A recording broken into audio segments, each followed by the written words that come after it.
Assalamualaikum warahmatullahi wabarakatuh. Kami dari kelompok 2 Manajemen Operasional D akan mempresentasikan apa sih proses strategi itu. Sebelumnya, kenalkan anggota kelompok kami. Yang pertama ada Rizky Amalia Yusran, Lailatul Munawaroh, Ali Hijrah, Alianur Azza, Indri Oktavia, dan Diandra Nafita. Yang pertama, apa sih sebenarnya strategi proses itu? Strategi proses adalah pendekatan organisasi untuk mengubah sumber daya menjadi barang dan jasa. Tujuannya adalah untuk menciptakan proses yang dapat menghasilkan penawaran yang memenuhi persyaratan pelanggan dalam biaya dan kendala manajerial lainnya. Proses yang dipilih akan memiliki efek jangka panjang pada efisiensi dan fleksibilitas produksi, serta pada biaya dan kualitas barang yang dihasilkan.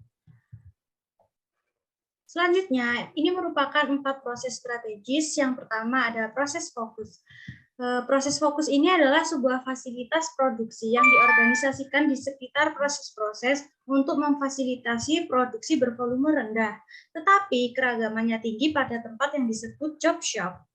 Produk yang jumlahnya sedikit namun variasinya banyak, dikenal dengan proses yang terputus-putus atau intermittent proses. Fokus pada proses ini dapat dilihat dari peralatan layout dan pengawasan. Kemudian yang kedua ada repetitive fokus. Proses produksi ini berulang yang menggunakan modul berorientasi pada produk. Modul adalah bagian atau komponen produk yang telah disiapkan sebelumnya. Biasanya prosesnya terus-menerus atau bisa disebut continue. Lini proses berulang sama dengan lini perakitan fisik. Lini ini digunakan secara luas di hampir seluruh perakitan mobil dan peralatan rumah tangga. Lebih terstruktur dan karenanya lebih tidak fleksibel dibandingkan suatu fasilitas yang terfokus pada proses. Dan yang ketiga ada produk fokus. Fasilitas yang diorganisasikan di sekeliling produk. Sebuah proses berorientasi produk bervolume tinggi tetapi berkeragaman rendah. Juga sering disebut proses kontinu, sebab mempunyai lintasan produksi yang sangat panjang dan kontinu. Dan yang keempat adalah mass customization. Kustomisasi massal sendiri adalah proses pembuatan produk dan jasa dengan cepat dan biayanya rendah, namun sesuai dengan keinginan pelanggan. Namun, kustomisasi massal bukan hanya tentang keragaman produk, tetapi bagaimana memproduksi yang tepat sesuai dengan keinginan pelanggan dan harga yang ekonomis. Selanjutnya akan dilanjutkan dengan rekan saya. Selanjutnya ada selection of equipment. Hal paling penting yang dijadikan patokan dalam pemilihan peralatan dan teknologi adalah konsep fleksibilitas, yaitu kemampuan untuk merespon dengan sedikit pengorbanan waktu, biaya, dan nilai konsumen. Hal ini dapat diartikan peralatan yang digunakan bersifat modular, dapat dipindahkan, dan murah. Yaitu selanjutnya ada keuntungan selection of equipment. 1. Memberikan keuntungan kompetitif, misalnya pengembangan mesin atau teknik yang unik dalam proses-proses yang sudah solid. 2. Dapat memenuhi keinginan konsumen. 3. Dapat menghemat biaya atau biaya lebih murah. 4. Dapat meningkatkan mutu yang lebih baik. 5. Modifikasi mesin dan peralatan memungkinkan lebih stabilnya proses produksi yang membutuhkan lebih sedikit penyesuaian pemeliharaan dan pelatihan operator. Yang selanjutnya ada proses analisis dan desain. Yang pertama yaitu flowchart. Flowchart merupakan skema atau gambar dari pergerakan material produk atau orang, misalnya diagram alur di samping ini, menunjukkan proses perkaitan untuk Harley Davidson. Bahkan semacam ini dapat membantu pemahaman analisis dan komunikasi suatu proses. Yang kedua ada time function mapping. Perangkat yang kedua untuk analisis dan desain proses adalah diagram alir, tetapi ditambahkan waktu pada sumbu horizontalnya. Diagram ini disebut juga proses mapping. Dengan time function mapping titik-titik mengindikasikan aktivitas, dan panah-panah mengindikasikan arah aliran dengan waktu pada sumbu horizontalnya. Jenis analisis ini memungkinkan pengguna untuk mengidentifikasikan dan menghilangkan pemborosan dalam hal langkah tambahan, pengulangan, dan keterlambatan yang tidak perlu. Selanjutnya akan dilanjutkan oleh teman saya.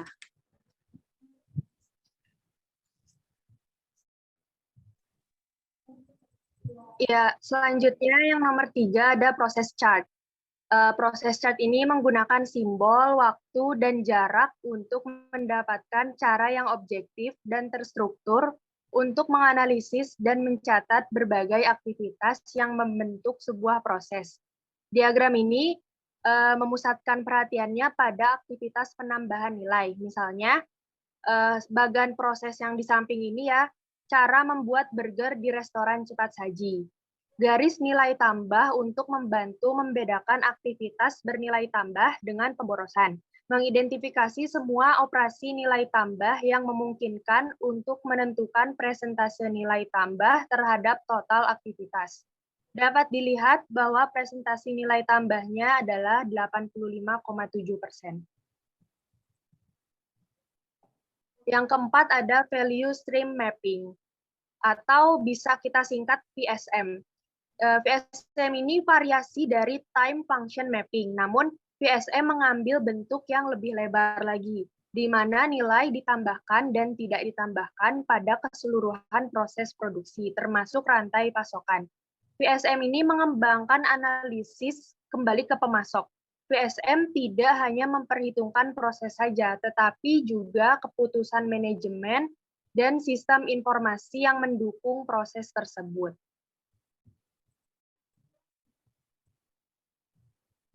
Yang terakhir ada service blueprinting.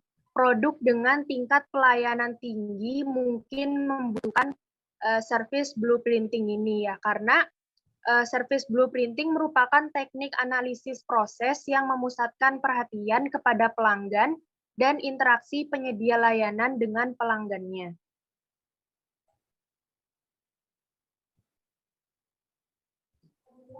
Kemudian ada Special Consideration for Service Process Design. Untuk memahami bagaimana manajer operasional mendesain produk jasa, maka digunakan matriks proses desain dalam tabel berikut. Di sini ada dua ya, ada degree of labor dan degree of customization. Masing-masing punya high dan low. Kemudian ada 4 bagian, ada mass service, service factory, professional service, dan service shop.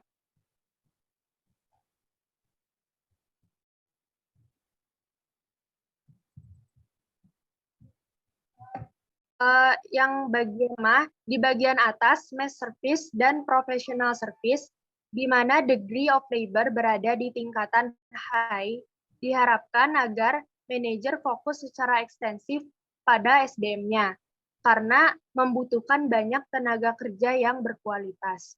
Kemudian yang nomor 2, pada bagian degree of customization dengan tingkatan low, dibutuhkan penambahan belanja modal dan keterampilan manajer operasional untuk pembelian dan pemeliharaan peralatan. Yang ketiga, karena feedback pelanggan lebih rendah di bagian degree of customization, maka diperlukan kontrol yang ketat untuk mempertahankan standar kualitas. Dan yang terakhir, pada bagian degree of labor di tingkatan low, sangat cocok untuk inovasi dalam teknologi proses dan penjadwalan.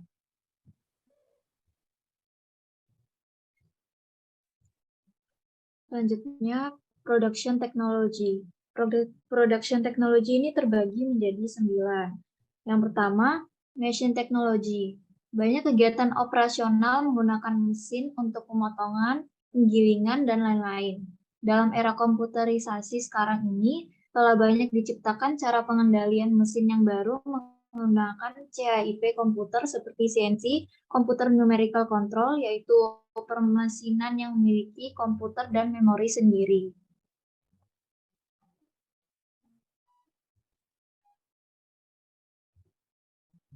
Dua, Automatic Identification System, AISS dan RFID.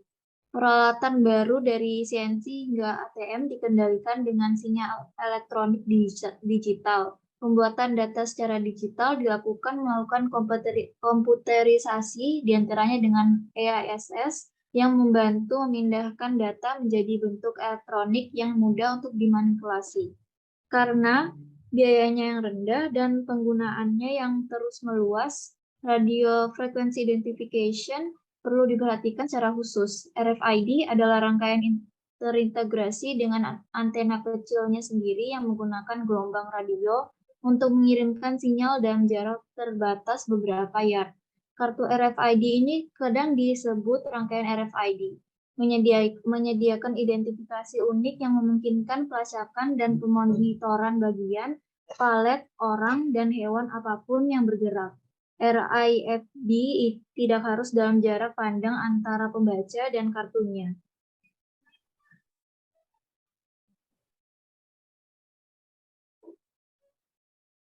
Tiga, proses kontrol. Proses kontrol ini adalah penggunaan teknologi informasi untuk mengendalikan proses fisik. Berikut sistem proses kontrol bekerja dalam beberapa cara, tetapi yang biasanya: 1. Sensor mengumpulkan data. 2. Perangkatnya membaca data pada periode tertentu, mungkin sekali setiap menit atau setiap detik. 3. Pengukuran diubah menjadi sinyal digital yang dikirimkan pada sebuah komputer digital. 4. Program komputer membaca file data digital, kemudian menganalisis data. 5. Output yang dihasilkan terdapat dalam berbagai bentuk, termasuk pesan pada layar komputer atau printer. Sinyal yang memerintahkan motor untuk mengubah setelan katup, lampu peringatan atau sirine, diagram SPC, dan skema tertentu.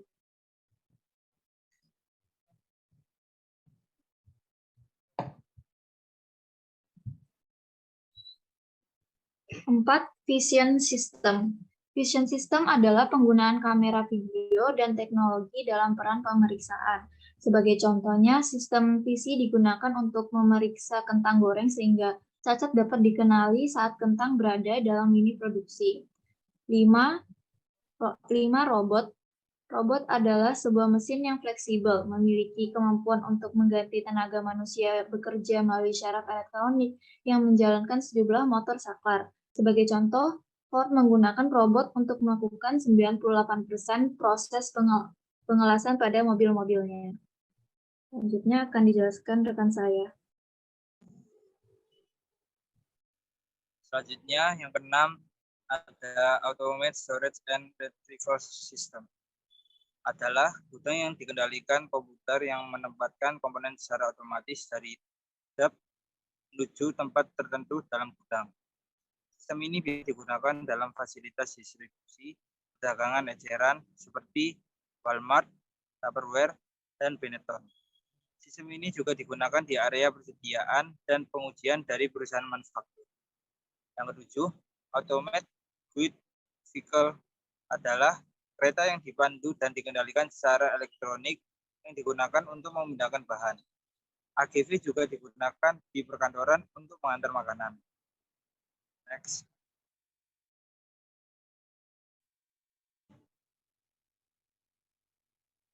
Yang ke-8 ada Flexible Manufacturing System. Adalah sebuah sistem yang menggunakan sebuah sel kerja otomatis yang dikendalikan oleh sinyal elektronik dari sebuah komputer induk. Yang terakhir, Computer Integrated Manufacturing adalah sebuah sistem manufaktur di mana CAD, FMS, pengendalian persediaan, gudang, dan pengiriman dipadukan. Merupakan perluasan dari Flexible Manufacturing System atau FMS. FMS dan CIM mengurangi perbedaan antara produksi dengan volume rendah, variasi tinggi, dengan produksi dengan volume tinggi, variasi rendah. Teknologi informasi menjadikan FMS dan CIM mengatasi meningkatnya variasi yang bersamaan dengan meningkatnya volume. Next. Selanjutnya, teknologi in service. Perkembangan teknologi yang cepat juga terjadi di sektor jasa. yang mana menyangkut peralatan diagnosa elektronik pada sebuah bengkel mobil, peralatan kesehatan, sampai peralatan yang digunakan di bandara dalam jasa penerbangan. Berikut tabel yang menyajikan contoh teknologi pada bidang jasa.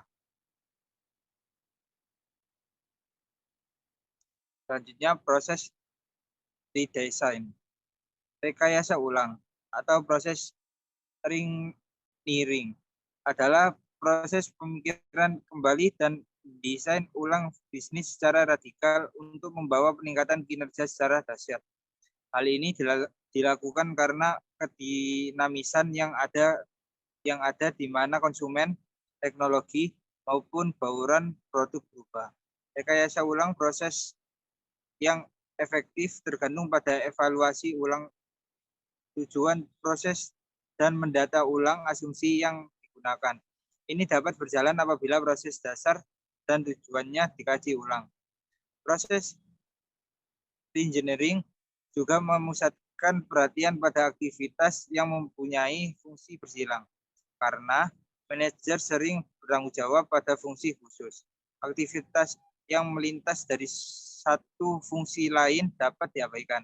Yang penting, proses ini memusatkan perhatian pada perbaikan secara dahsyat dalam hal biaya, waktu, dan nilai konsumen. Next.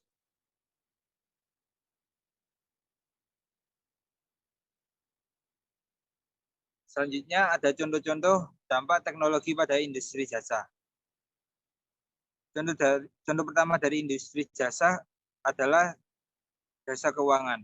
Contohnya seperti kartu debit, transfer via ATM, mesin tunai otomatis, transaksi saham via internet, perbankan online melalui ponsel.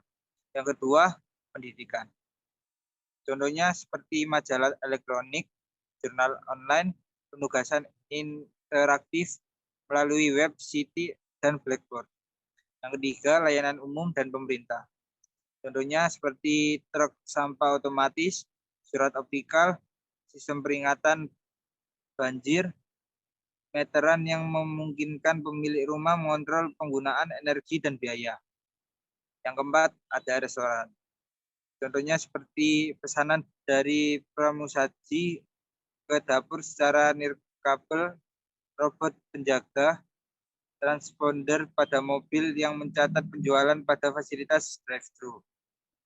Yang kelima, komunikasi. Seperti TV interaktif, buku, elektronik. Yang keenam, hotel. Seperti check-in atau check-out, elektronik, sistem kunci, elektronik, pesan tiket elektronik. Yang ketujuh, perdagangan grosir atau eceran.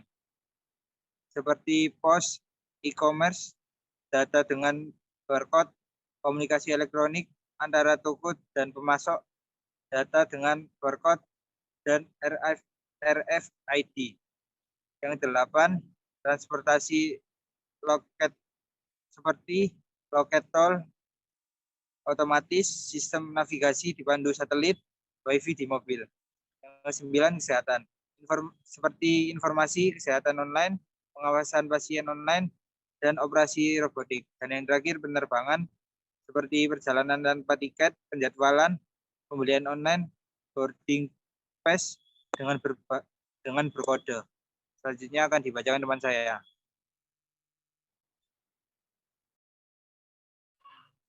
Oke, selanjutnya adalah study case yang akan kami paparkan mengenai repetitive manufacturing work at Harley Davidson. Jadi sejak Harley Davidson didirikan di Milwaukee pada tahun 1960, telah bersaing dengan ratusan produsen. Tapi setelah lebih dari 110 tahun, Harley masih tetap menjadi satu-satunya perusahaan sepeda motor besar Amerika Serikat. Perusahaan ini sekarang memiliki 5 fasilitas dan sebuah pabrik rakitan di Brazil. Nah, sebagai bagian dari upaya Lean Manufacturing Management, Harley mengelompokkan produksi suku cadang yang memerlukan proses serupa bersama-sama. Hasilnya adalah work cell menggunakan teknologi. Jadi work cell ini menggunakan teknologi terbaru. Work cell ini memproduksi di satu lokasi semua operasi yang diperlukan untuk produksi dari modul tertentu. Bahan baku tertentu dipindahkan ke work cell untuk produksi modul. Dan modul itu kemudian dilanjut ke jalur perakitan. Next slide.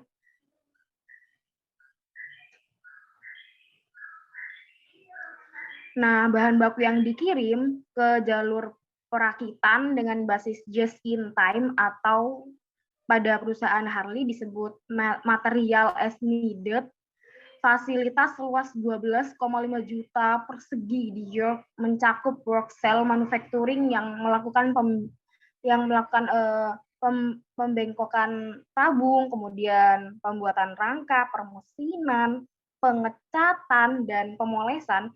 Setiap hari fasilitas York memproduksi hingga 600 motor custom. Sepeda dirakit dengan susunan mesin yang berbeda-beda, berbeda-beda kayak banyak pilihan rodanya, warnanya, bahkan sampai dalam aksesoris. Hasilnya adalah jumlah besar variasi dalam motor yang tersedia yang memungkinkan para customer untuk menyesuaikan pembelian mereka. Nah, sistem produksi Harley Davidson ini bekerja karena modul berkualitas tinggi yang disatukan dalam jadwal produksi yang berulang atau repetitive production line.